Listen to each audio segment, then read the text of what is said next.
Jornal da Gazeta. Oferecimento Casper, um lugar que faz história para você escrever a sua. Boa noite. Boa noite. Guerra na Ucrânia. ONU aponta que mais de 2.800.000 pessoas já deixaram o país. Primeiros civis conseguem escapar da cidade de Mariupol, cercada pelas tropas russas. Reunião para tentar cessar fogo é adiada e as negociações devem ser retomadas amanhã. Prédio residencial e fábrica são bombardeados em Kiev. No Brasil, disparada do preço dos combustíveis continua no radar em Brasília. Presidente Bolsonaro volta a criticar Petrobras e estatal responde. Estudo do governo paulista aponta a importância da vacinação. O levantamento revela que morte por Covid entre não vacinados em São Paulo é 26 vezes maior do que nos já imunizados. USP retoma aulas presenciais. Universidade mantém obrigatório o uso de máscara em todos os ambientes. Chuva forte provoca alagamentos e deixa professores e alunos ilhados em Guarulhos. Na zona leste da capital, carros ficaram submersos em Arthur Alvim. E você vai ver essas e outras notícias no Jornal da Gazeta, que começa agora.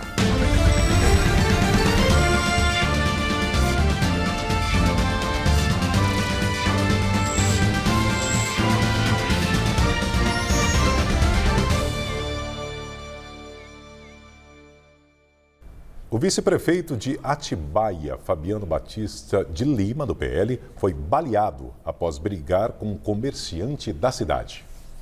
Uma câmera de segurança registrou a confusão. A imagem mostra o momento em que o vice-prefeito de Atibaia se aproxima do comerciante Júnior Humberto de Oliveira, proprietário de um negócio de cachorro-quente no município, e o agride. Em seguida, o comerciante saca uma arma e atira contra o político. Ele foi atingido na perna. Fabiano Batista de Lima foi socorrido por familiares e passa bem. Na delegacia, o caso foi registrado como tentativa de homicídio e Júnior foi preso em flagrante. A arma usada no crime estava regularizada, mas foi entregue à polícia para perícia. Um estudo da Secretaria de Estado da Saúde de São Paulo mostrou que os óbitos por Covid-19 entre os não vacinados é quase 26 vezes maior do que naqueles que foram imunizados contra a doença. O levantamento analisou 8.283 mortes inseridas pelos 645 municípios no sistema CIVEP-Gripe entre 5 de dezembro de 2021 e 26 de fevereiro de 2022, período em que foi registrado aumento da circulação da variante Ômicron no país. Entre o total, 7.942 registros de óbitos foram considerados no levantamento, pois nesses casos as equipes de saúde tinham inserido as informações sobre a vacinação dos pacientes no sistema. A ação não é obrigatória. O número de mortes ocorridas nesse período entre os não imunizados foi de 332 por 100 mil habitantes, contra 13 de quem tinha tomado as 2 doses da vacina. O estudo mostra também que os óbitos foram 69% maiores nas pessoas que estavam com esquema vacinal incompleto. A análise considerou a população elegível para a vacinação em São Paulo, que é de cerca de 43 milhões de pessoas, além de mais de 100 milhões de aplicações realizadas durante toda a campanha. Nesse cenário, 89% está com esquema vacinal completo, mas aproximadamente 717 mil pessoas ainda não se imunizaram no estado. O Ministério da Saúde anunciou hoje a incorporação do remédio Risdiplam ao SUS. O medicamento é usado no tratamento da atrofia muscular espinhal do tipo 1, o mais grave. A doença genética e degenerativa compromete a sobrevivência dos neurônios motores, responsáveis pelos gestos voluntários vitais do corpo, como respirar, engolir e se mover. Segundo o Ministério, a previsão é de que o Risdiplam esteja disponível no SUS em até 180 dias. Após concessão para a Via Mobilidade no início deste ano, os trens das linhas 8 Diamante e 9 Esmeralda começaram a apresentar uma série de problemas. Entre as ocorrências estão paralisações, frequentes reduções de velocidade, acidentes e até a morte de um funcionário. Na estação Osasco, na Grande São Paulo, extremo da linha 9 Esmeralda, As principais queixas dos passageiros estão relacionadas à demora e lentidão dos trens. Antes era de 5 em 5 minutos mais ou menos passava um trem, agora está demorando mais. Sábado eu esperei quase 20 minutos, 30, de Grajaú para Osasco. Eu acho muito demorado. Assim, tá muita lentidão, entendeu? Fica um tempão parado, então isso tudo atrapalha, né? Atrapalha o trabalhador, né? Você vê que tem muita gente, né? Que trabalha, mas chega atrasado no serviço, tudo por conta disso aí. Já na estação Presidente Altino, reclamações semelhantes dos passageiros que utilizam a linha 8 Diamante. A gente percebe que existe uma demora aí no sistema, né? Demora dos trens, falha aí também no sistema também, está sempre com falha, né? Isso aí é corriqueiro. Depois de um leilão e uma oferta de 980 milhões de reais, a Via Mobilidade ganhou concessão de ambas as linhas pelo período de 30 anos. O contrato com o governo do estado de São Paulo foi assinado e a partir de janeiro de 2022 a empresa se tornou responsável pela administração. Menos de 2 meses após a mudança, além de problemas cotidianos relacionados à manutenção, já ocorreram também acidentes bastante graves nos trilhos dos trens. Na última quinta-feira, um trem da linha 8 Diamante bateu na barreira de proteção da estação Júlio Prestes por causa de problemas no freio. Ninguém ficou ferido, mas o motorista precisou ser levado ao hospital após ficar em estado de choque. Durante a madrugada do mesmo dia, um funcionário da Via Mobilidade morreu durante manutenção de rotina na linha 9 Esmeralda. A vítima estava em uma sala técnica na região da Estação Pinheiros. Detalhes do caso não foram divulgados. Desde que a empresa assumiu o comando das linhas, também aconteceram 2 paralisações em larga escala. A primeira, no dia 2 de março, por causa de um princípio de incêndio em cabos externos entre as estações Santo Amaro e Granja Julieta. No caso da segunda, 2 dias depois, o funcionamento dos trens foi interrompido devido a um problema no sistema de alimentação elétrica.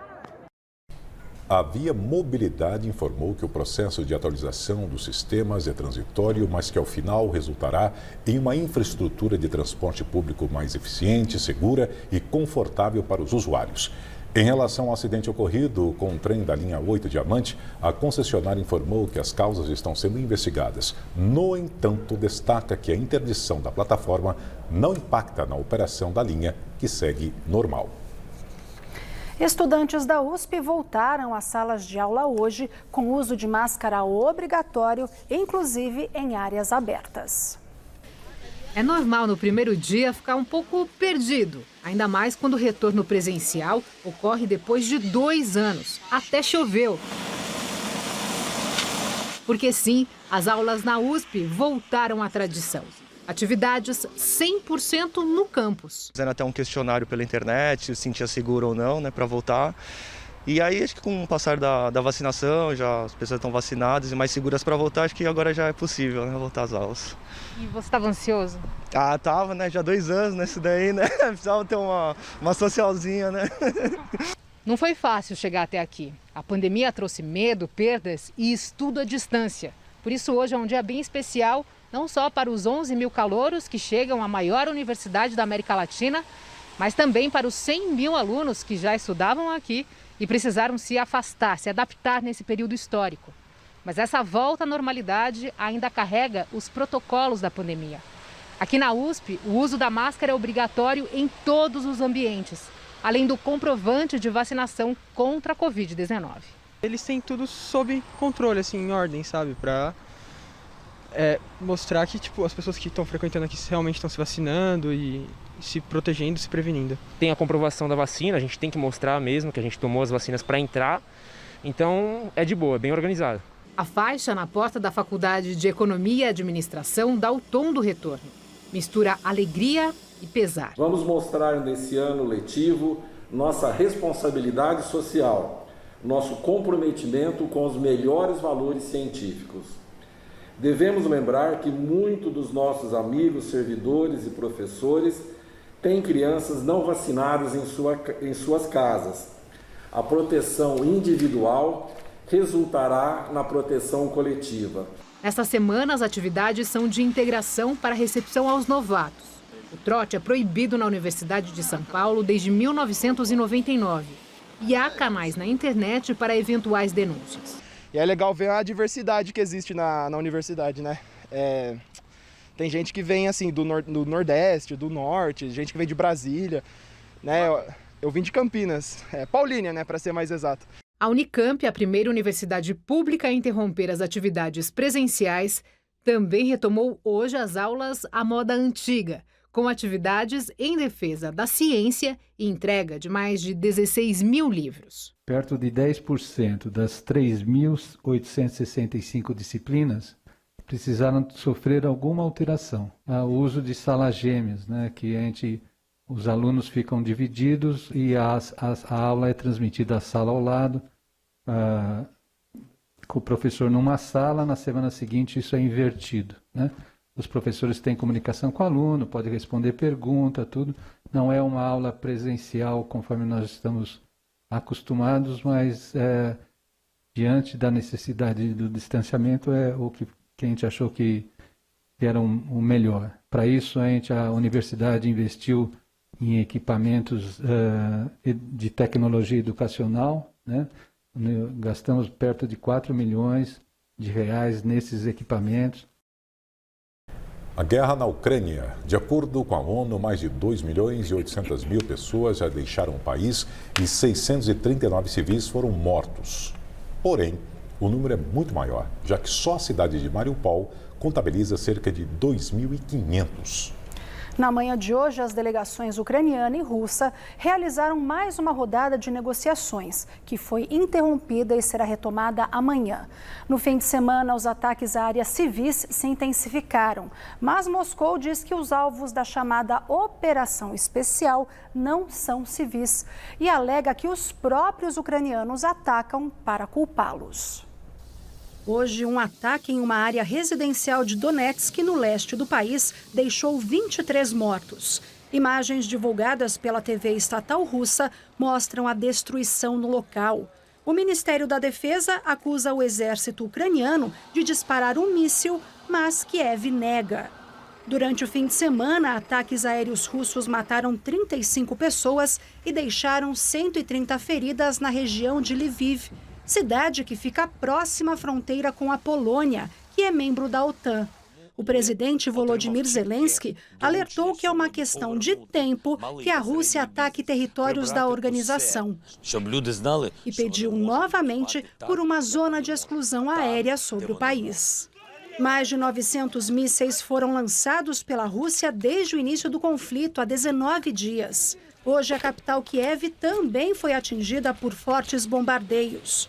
Um prédio residencial foi atacado, assim como uma fábrica. Próximo à capital, um jornalista norte-americano foi morto a tiros. Brent Renaud, de 50 anos, era documentarista e já havia trabalhado para o The New York Times. Ele cobriu diversos conflitos pelo mundo. Na sitiada Mariupol foi feita hoje a primeira retirada de civis após 10 tentativas frustradas. Um corredor oficial foi organizado e um cessar-fogo foi acertado para a saída. Mas autoridades ucranianas afirmam que as tropas russas barraram a entrada de suprimentos como alimentos. Autoridades de Mariupol estimam que 2.500 civis morreram. E foi revelado hoje que uma das grávidas resgatadas no bombardeio a uma maternidade na região na semana passada morreu, assim como o bebê que esperava. Segundo Kiev, 7 hospitais foram completamente destruídos por bombardeios russos. E nesta segunda, o secretário-geral da ONU anunciou 40 milhões de dólares em ajuda humanitária para a Ucrânia. Fertilizer prices are skyrocketing. Antônio Guterres também alertou para um colapso do sistema alimentar mundial, já que os países em conflito são grandes produtores de matéria-prima para o mundo, como óleo de girassol e trigo. A disparada do preço dos combustíveis continua sendo grande assunto em Brasília. O presidente Jair Bolsonaro, do PL, sancionou as mudanças nas regras do ICMS, mas as autoridades já estudam outras medidas. No fim de semana, o mandatário voltou a mostrar contrariedade com o aumento determinado pela Petrobras. A reportagem é do nosso correspondente em Brasília, Afonso Marangoni. Bolsonaro não descartou um possível subsídio para a gasolina caso o preço do barril do petróleo aumente muito no exterior. Ele afirmou que a situação depende do desenrolar do conflito na Ucrânia, que pode pressionar ainda mais os valores. No entanto, destacou que a adoção de qualquer medida passa pelo parecer do ministro da Economia, Paulo Guedes, e falou ser possível rever a atual política de preços da Petrobras, que atrela o valor dos combustíveis ao mercado internacional. A política de preço, você pode estudar isso daí. Tá, lá atrás fizeram, no começo do governo Temer, a PPI, paridade com preço internacional. É uma coisa que ninguém entende, né? Estamos respeitando, se tiver que mudar isso aí, a Petrobras tem que apresentar uma proposta. Agora, não pode a Petrobras trabalhar exclusivamente visando lucro, num mundo em crise, né? E com um preço do combustível bastante alto aqui no Brasil. As declarações foram dadas à imprensa no sábado, após o presidente comparecer à filiação de deputados ao PL, o seu partido. Bolsonaro disse que, na visão particular dele, a Petrobras está tendo um lucro absurdo em um momento atípico no mundo. Diante da grande repercussão negativa do aumento de preços, a estatal divulgou um vídeo nas redes sociais apresentando justificativas. A Petrobras ficou 57 dias sem reajustar gasolina e diesel e mais de 150 dias o gás de cozinha. O último reajuste foi necessário para manter o fornecimento por todas as empresas, mitigando riscos de desabastecimento. No sábado, Bolsonaro lembrou ainda que a União é acionista majoritária da Petrobras e disse que por isso dá seus palpites, mas negou qualquer tipo de interferência. Mas o Ministério Público, junto ao Tribunal de Contas da União, pediu uma investigação de suposta influência do presidente na estatal. Segundo a representação, a União, por meio da equipe do governo, pretende interferir em decisão corporativa da empresa estatal referente à política de preços. Hoje, o vice-presidente Hamilton Mourão, do PRTB, disse que o presidente da Petrobras, general Joaquim Silva e Luna, aguenta a pressão como bom nordestino. Na sexta-feira à noite, o Bolsonaro sancionou na íntegra o projeto de lei que estabelece mudanças na forma de cobrança do ICMS sobre combustíveis. Assim, o tributo estadual passa a ter um valor unitário cobrado sobre o litro de combustível, em vez de um percentual sobre o valor final da compra. O texto também estabelece a chamada monofasia, prevendo que o ICMS incidirá sobre os combustíveis uma única vez. Governadores criticam a proposta, dizendo que ela não vai resolver o aumento do preço dos combustíveis. Além da questão do ICMS, o Senado aprovou um projeto que cria um fundo de estabilização dos preços dos combustíveis. A proposta também prevê um auxílio gasolina, destinando um vale mensal para taxistas, mototaxistas e motoristas de aplicativos. Agora o texto está na Câmara dos Deputados, sem data para ser analisado. Já o presidente do Senado afirmou hoje que a Petrobras tem função social e precisa participar do esforço para a redução do preço dos combustíveis no Brasil. Em entrevista coletiva em Belo Horizonte, Rodrigo Pacheco, do PSD, disse que a Petrobras tem hoje uma lucratividade na ordem de 3 vezes mais do que os seus concorrentes e dividendos bilionários. Mas, segundo o presidente do Congresso, isso não pode acontecer sob o sacrifício da população, que abastece os seus veículos ou que precisa do transporte coletivo. Os assassinatos da vereadora Marielle Franco, do PSOL, e do motorista Anderson Gomes completam 4 anos hoje e até agora não se sabe quem são os mandantes do crime. O crime foi na região central do Rio de Janeiro, na noite do dia 14 de março de 2018. Ao longo desse tempo, houve troca no comando das investigações. 3 grupos diferentes de promotores ficaram à frente do caso no Ministério Público do Rio de Janeiro. Já na Polícia Civil, o 5º delegado assumiu há pouco mais de um mês. Até aqui, a força-tarefa que investiga o crime afirma ter encontrado os executores e descoberto a dinâmica do assassinato. O Ministério Público do Rio de Janeiro denunciou Elcio de Queiroz e Rony Lessa como os assassinos de Marielle e de Anderson. Os ex-PMs, que estão presos em penitenciárias federais, vão a júri popular, ainda não marcado.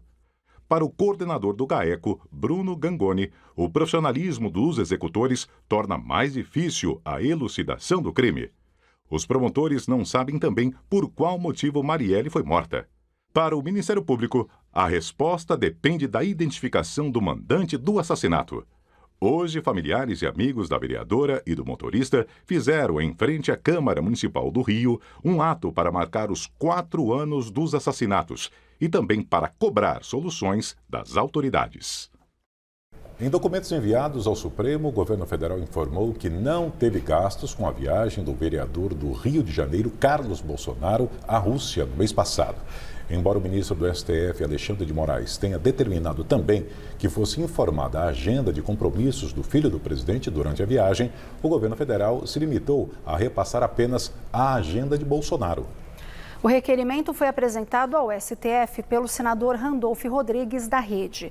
Respondendo também a um questionamento do ministro Alexandre de Moraes na sexta-feira, a Câmara Carioca comunicou ao STF que Carlos Bolsonaro trabalhou remotamente, votando em todas as sessões realizadas durante a viagem. Após realizar uma cirurgia nesse fim de semana, o quadro de saúde do ex-presidente Fernando Henrique Cardoso, do PSDB, é considerado bom. O ex-presidente deu entrada na sexta-feira no Hospital Albert Einstein, na zona sul de São Paulo, após sofrer uma queda e fraturar o fêmur. Ontem à tarde, o tucano passou por uma cirurgia. Segundo o boletim médico, o procedimento foi realizado com sucesso. Fernando Henrique Cardoso passa bem e segue em recuperação. Sociólogo, o ex-presidente tem 90 anos. Ele foi eleito em 1994 e governou o país até o fim de 2002. E depois passou a faixa presidencial para Lula. Antes, Fernando Henrique Cardoso foi ministro da Fazenda do governo Itamar Franco. Nesta época, ele ajudou a elaborar o Plano Real. O Ministério Público Federal em São Paulo disse que analisa um pedido de investigação que chegou ao órgão contra o deputado estadual Arthur Duval, atualmente sem partido, e contra o coordenador do Movimento Brasil Livre, Renan dos Santos. Os dois são suspeitos de transferir para a Eslovênia, de forma irregular, cerca de R$275 mil de recursos doados para a missão do MBL na Ucrânia, sem cumprir as normas do Banco Central.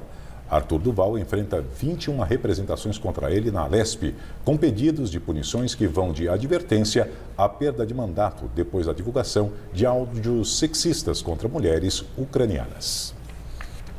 E agora o Planalto em Foco no comentário de Liliane Ventura.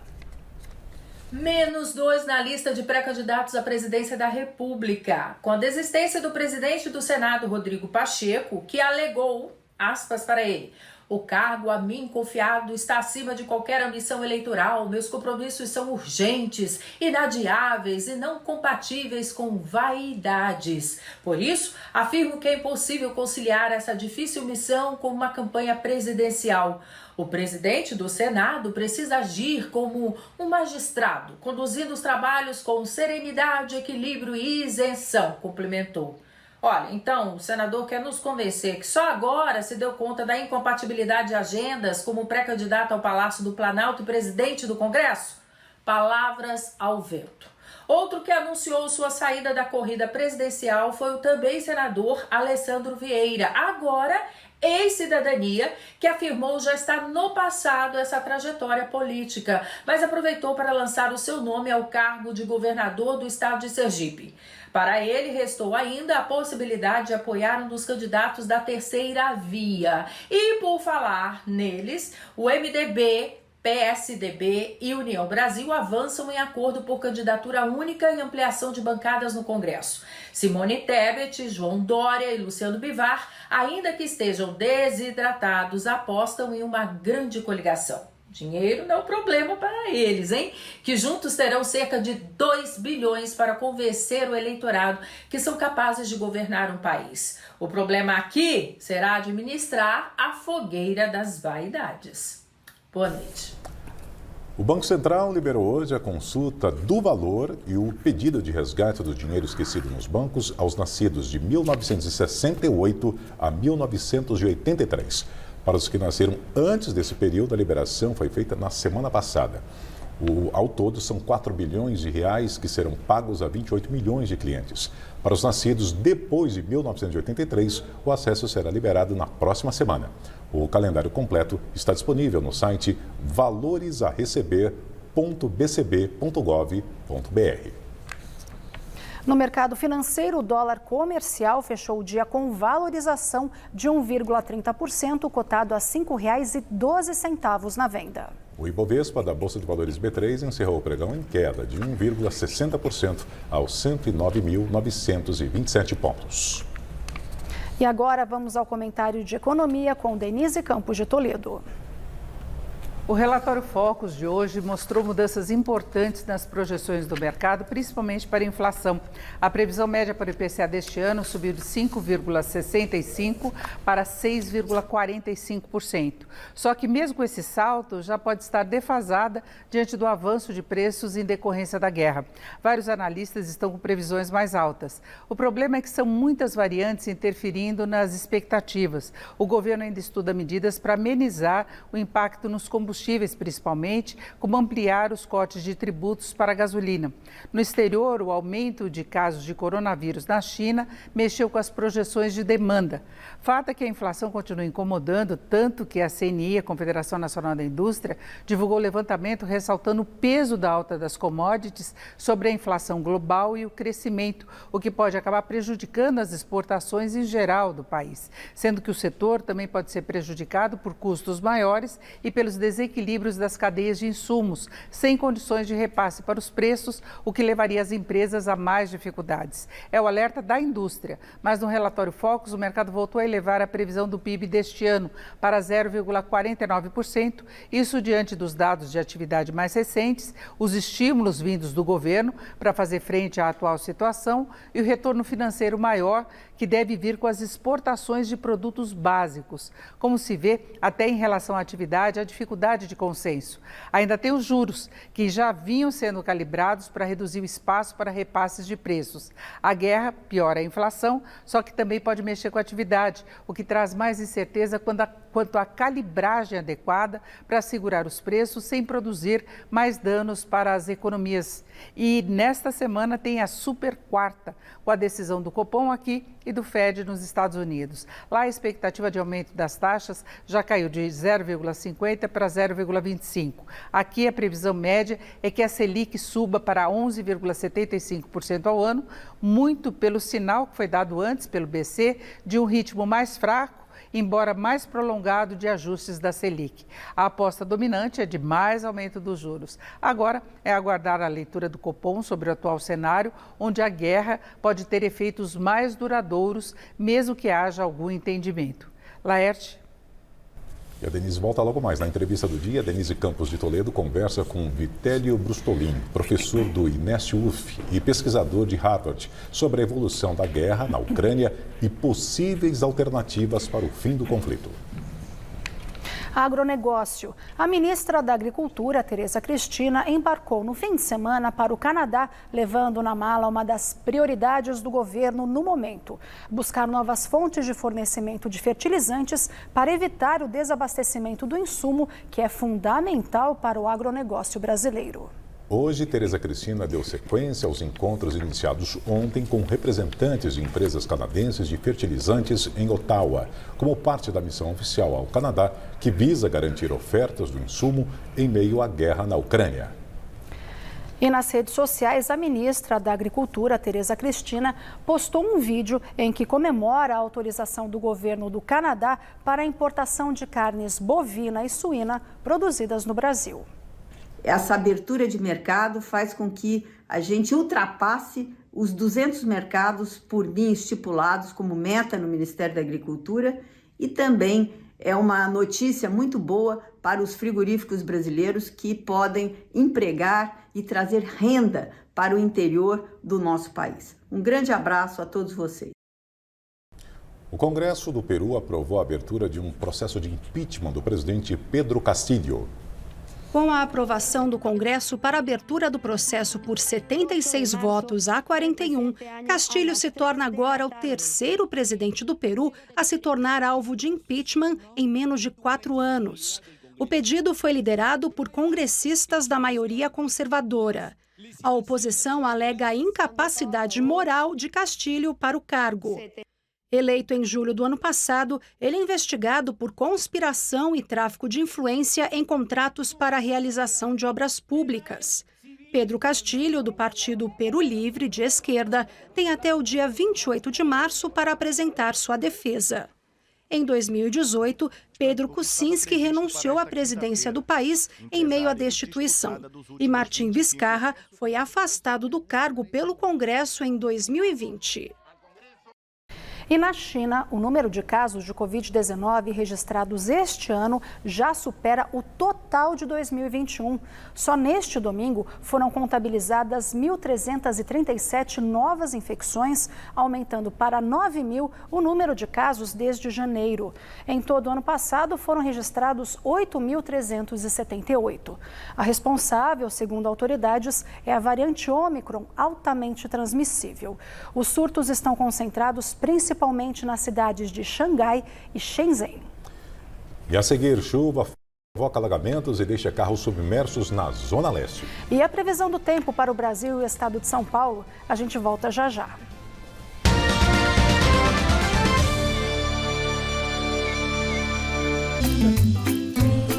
Muita gente sofre com queda de cabelo, por isso, nesta terça, o Mulheres mostra quais são os novos tratamentos para amenizar esse problema. Tem as previsões sobre a sua vida amorosa, familiar e financeira com Maria Itália. E a gente ainda aprende a fazer um delicioso nhoque de arroz, sempre com um toque especial e, claro, praticidade. Mulheres é nesta terça, 14h.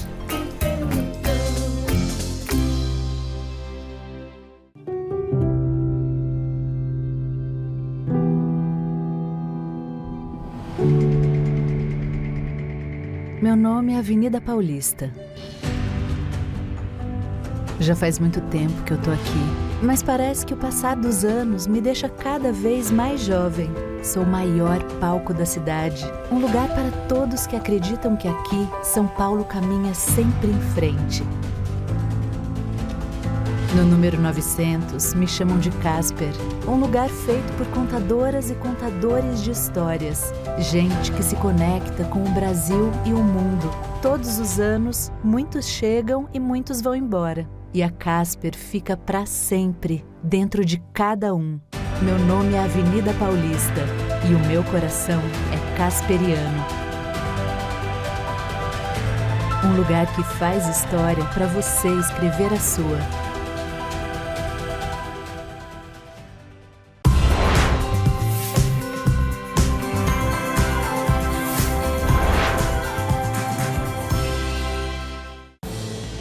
A desnutrição, as epidemias e os desastres naturais não escolhem hora nem lugar. Por isso, neste exato momento, as equipes de Médicos Sem Fronteiras estão salvando vidas nos cantos mais esquecidos do mundo. As crianças menores de 5 anos são as mais frágeis.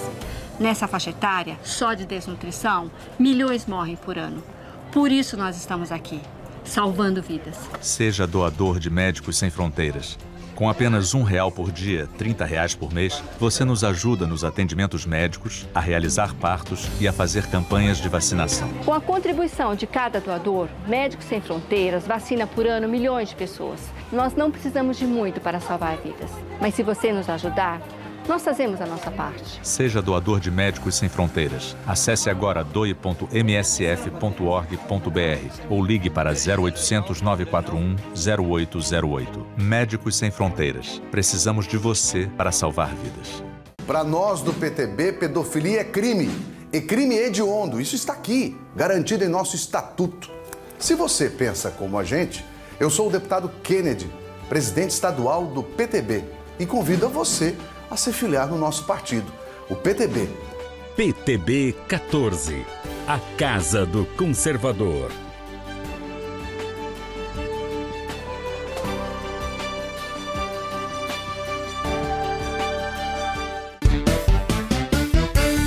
Você já se perguntou quais são os direitos dos refugiados? Será que são os mesmos dos nativos? O advogado Oniski Furi vai explicar tudo pra gente no Revista desta terça. E eu vou te contar tudo que anda agitando a vida dos famosos. E na culinária tem um prato árabe chamado shawarma, um sanduíche delicioso preparado com um pão sírio. Vem conferir, o Revista da Cidade é nesta terça, 11 da manhã.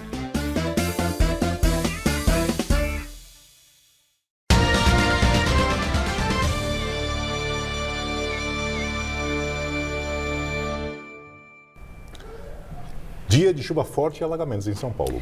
Pois é, Laerte, essa segunda-feira foi difícil, viu? Então vamos para as atualizações da previsão do tempo com a Fernanda Azevedo, que já está aqui com a gente no estúdio. Boa noite, Fê. A chuva, ela continua forte. Quais são as informações desse momento? Boa noite para você, para o Laerte, para quem está em casa. A chuva não deu trégua hoje, desde o começo do dia, e deve continuar também de forte até moderada intensidade durante a noite. E segundo o Centro de Gerenciamento de Emergências, todas as regiões entraram em atenção para alagamentos ao longo desta segunda-feira. A região do Itaim Paulista foi a mais atingida pelos temporais de hoje, 73 milímetros de acumulado desde a meia-noite. Seguida aqui pelo Jabaquara, com 38, agora Santo Amaro, Itaquera e Freguesia do Ó, com cerca de 30 milímetros. Em Artur Alvim, na Zona Leste, ruas ficaram alagadas, com carros submersos, lojas fechadas, e os moradores relatam que o problema já vem desde as chuvas de sábado. Veja na reportagem de Luciano Penteado. O motorista desse carro contou que 20 minutos de chuva foram suficientes para a água chegar nesse nível. Ele não quis gravar entrevista, mas disse que foi perda total. Este outro veículo ficou praticamente submerso, como outros vários por aqui. Equipes de uma seguradora usaram um jet ski para averiguar os danos registrados pelos motoristas que acionaram o serviço. Moradores da rua Dr. Lúcio Aires, em Artur Alvim, na zona leste da capital, ficaram impressionados com a rapidez com que a água subiu.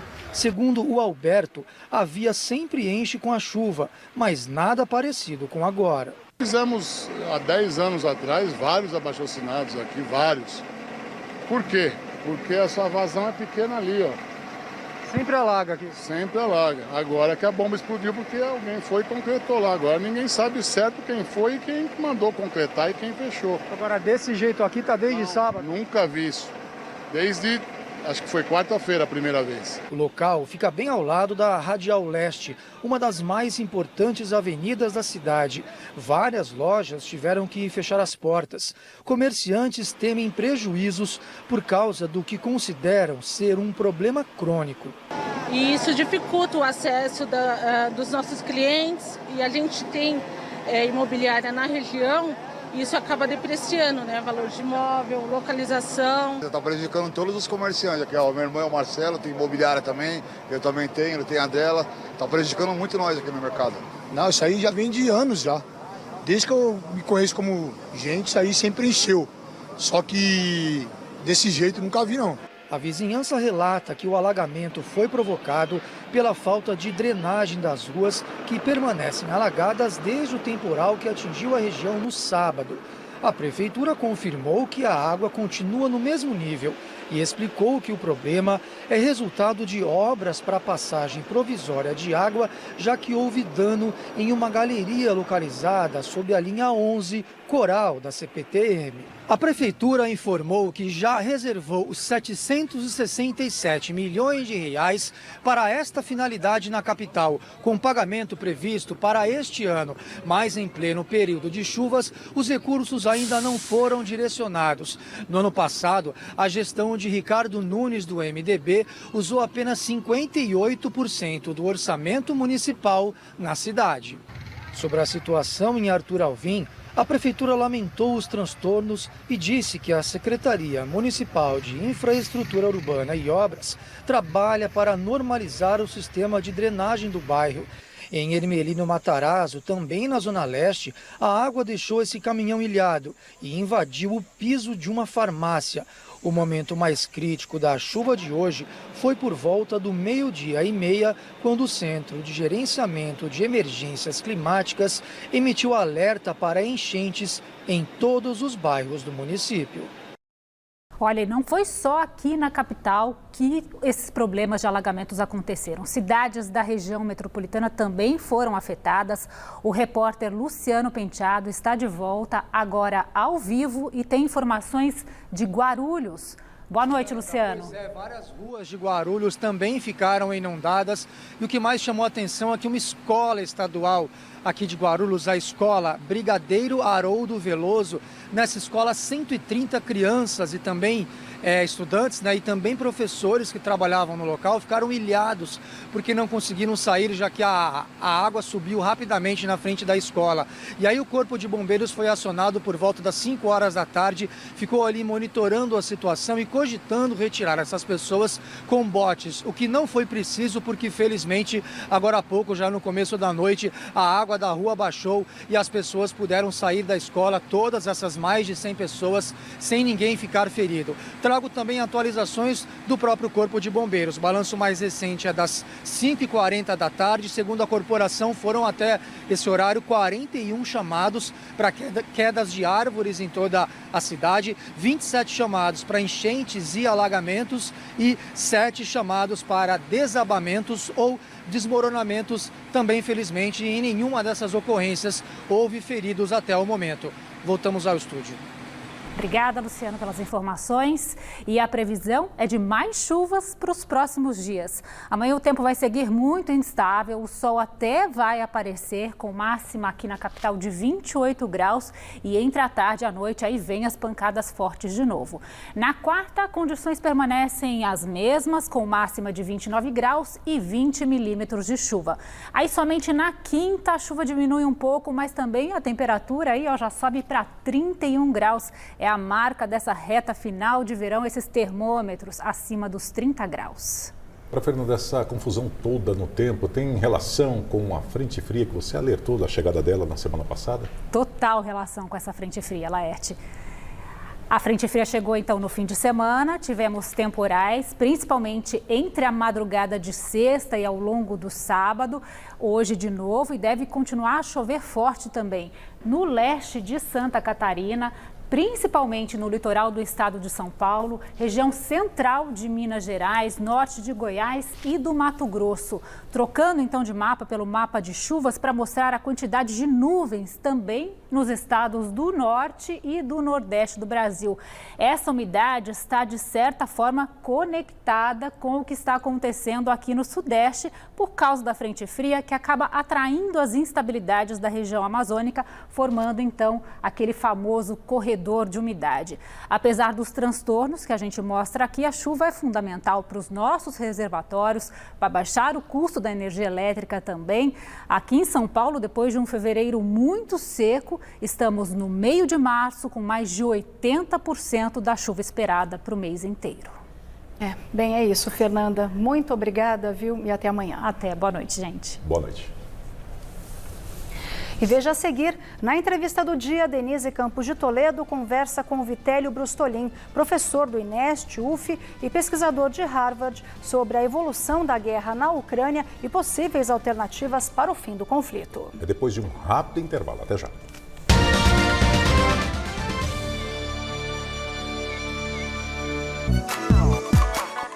Você sabe qual é o seu padrão alimentar? Nesta terça, Você Bonita esclarece tudo sobre essa abordagem nutricional e não te deixa cair nas armadilhas das dietas. Vamos preparar uma receita rica em sabores do norte e nordeste do país. Nhoque de banana da terra com bechamel de castanha de caju. E ainda, confira os sucessos que são as tranças box breads. Aqui no Você Bonita desta terça, 12:30.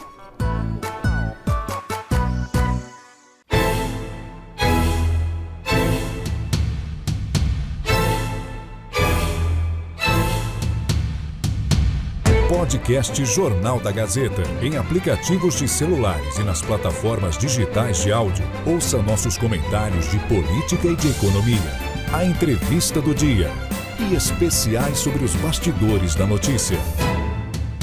Podcast Jornal da Gazeta, o bom jornalismo para você ouvir onde e quando quiser.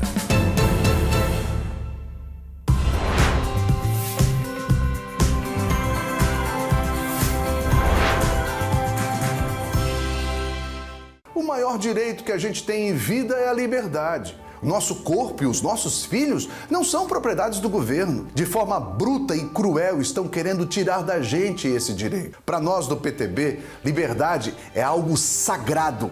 Se você pensa como a gente, Eu sou o deputado Kennedy, presidente estadual do PTB, e convido você a se filiar no nosso partido, no PTB. PTB 14, a Casa do Conservador.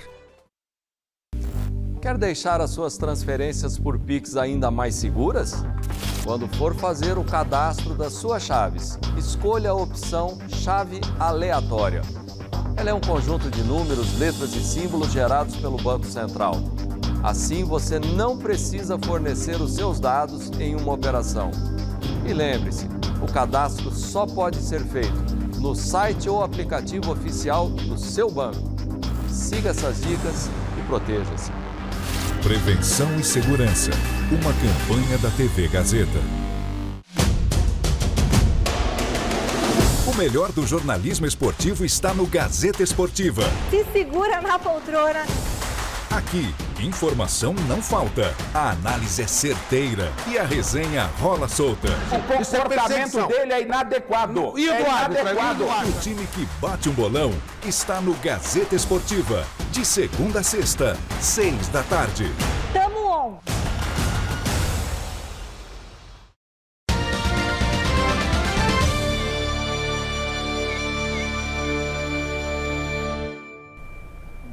Hora da entrevista do dia, com Denise Campos de Toledo. E vamos falar agora sobre a evolução da guerra entre Ucrânia e Rússia e possíveis alternativas para o fim desse conflito. Eu converso com Vitélio Brustolin, que é professor do INEST, da Universidade Federal Fluminense e pesquisador de Harvard. Professor, boa noite. Boa noite, Denise. Boa noite a todos. Bom, nós estamos acompanhando todos os desdobramentos desse conflito e as dificuldades do entendimento diplomático, isso desde antes, né? Desde antes da invasão da Rússia, e tem ocorrido agora reuniões, mas sem sucesso. Hoje teve mais uma. O senhor vê alguma possibilidade de entendimento? E aí eu coloco a situação dos dois países, porque a Rússia não esperava uma resistência tão forte e ela está sofrendo uma grave crise econômica em função das sanções. E aí a Ucrânia, que resiste da forma como é possível, não conseguiu ingressar na OTAN, mas vai ficar com a terra arrasada também se não houver um entendimento. Então, como é que se pode imaginar uma saída? Bom, a Rússia, como você falou, transforma a Ucrânia em terra arrasada, mas nesse processo a Rússia também se destrói a própria economia, destrói as relações políticas no exterior.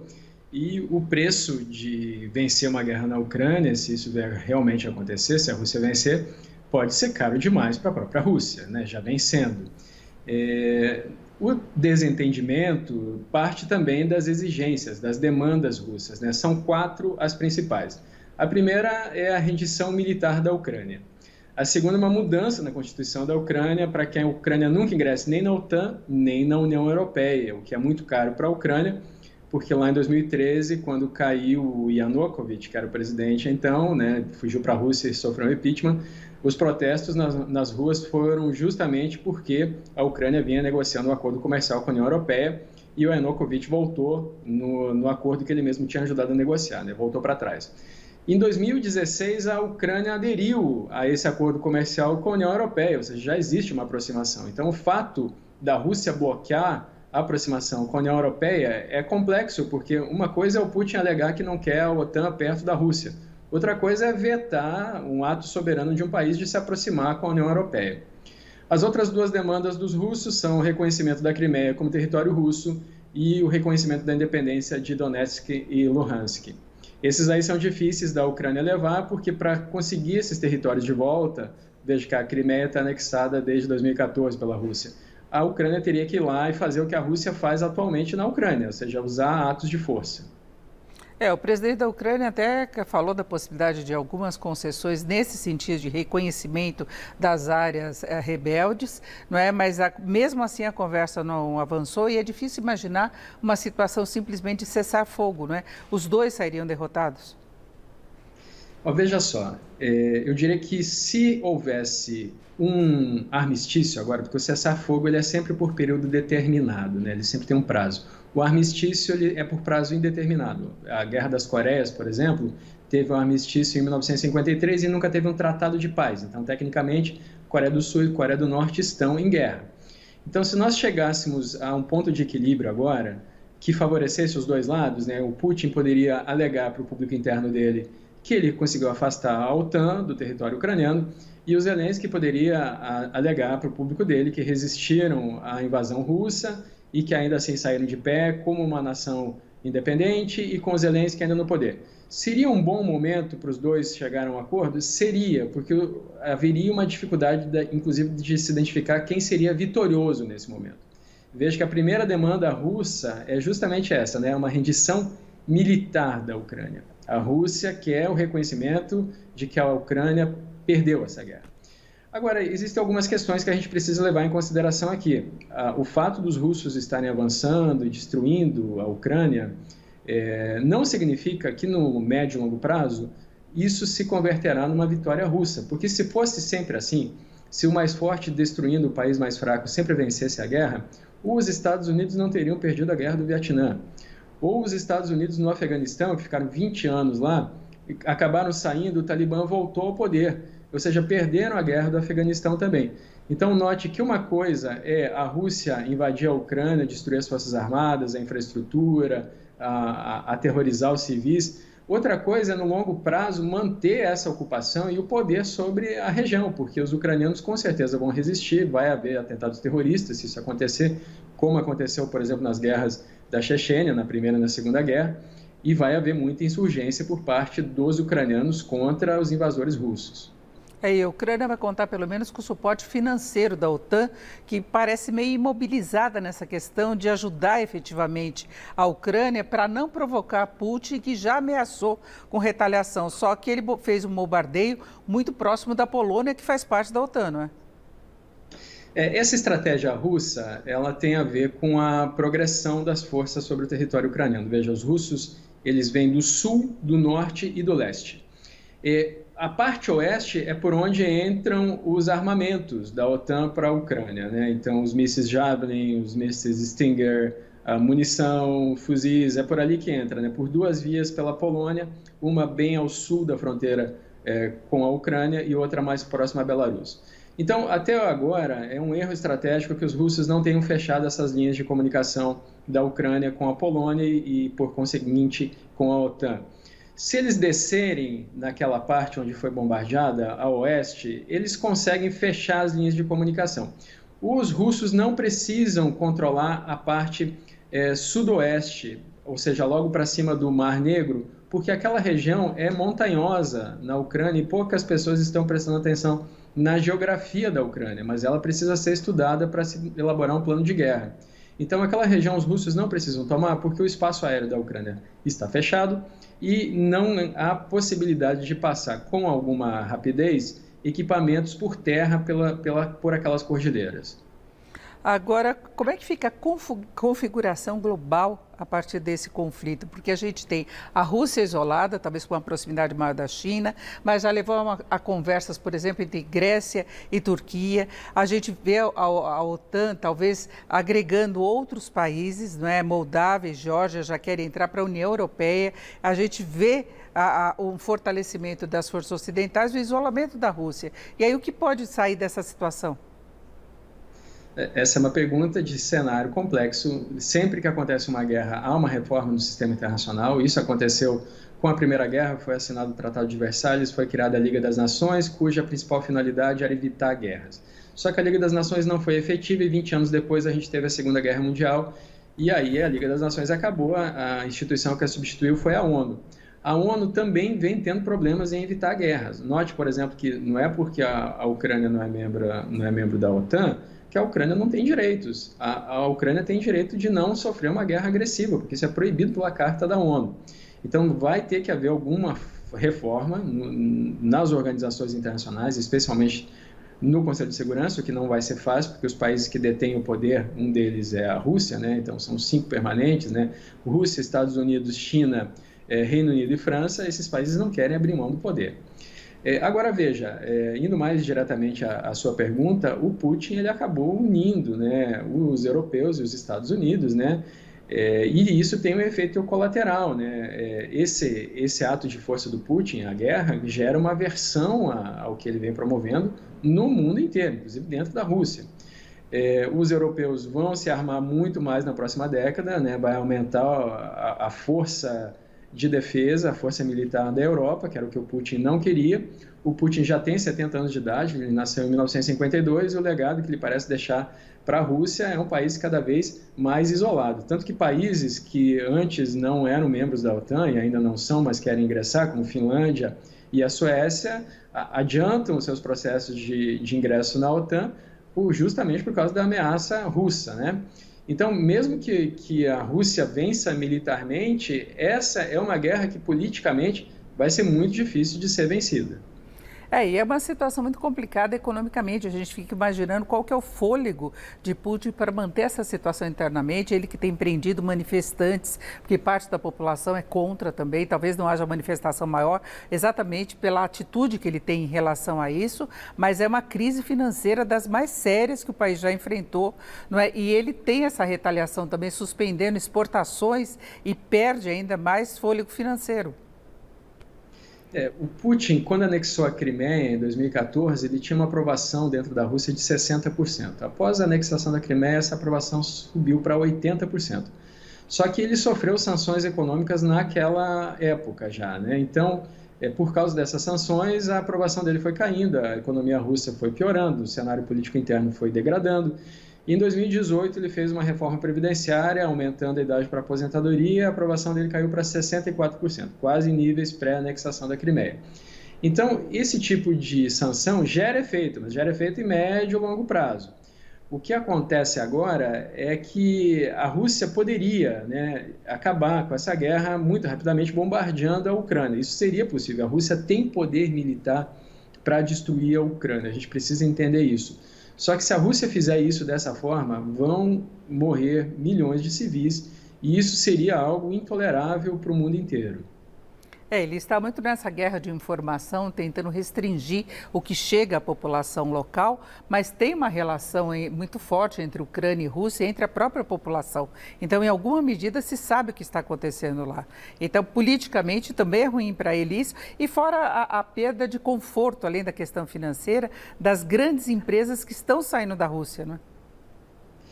Denise, você tocou num ponto muito importante, que foi a relação da Rússia com a China, porque o Putin não teria ido para essa guerra sem conversar com os chineses antes. Os chineses apoiaram a Rússia, ainda apoiam, né? Os chineses dizem que a relação com a Rússia é sólida como uma pedra. Não é que os chineses apoiem a operação militar. Eles não têm interesse nisso, porque a China vem crescendo economicamente há mais de 40 anos, com índices de 10% de crescimento ao ano. Então, para a China, não é interessante uma mudança no status quo nem na reorganização do mundo. A China é uma civilização de 5.000 anos e apenas nos últimos 200 anos ela não foi o centro do poder mundial. Mas ela estava voltando a ser, né? A balança do poder vinha pendendo para o leste.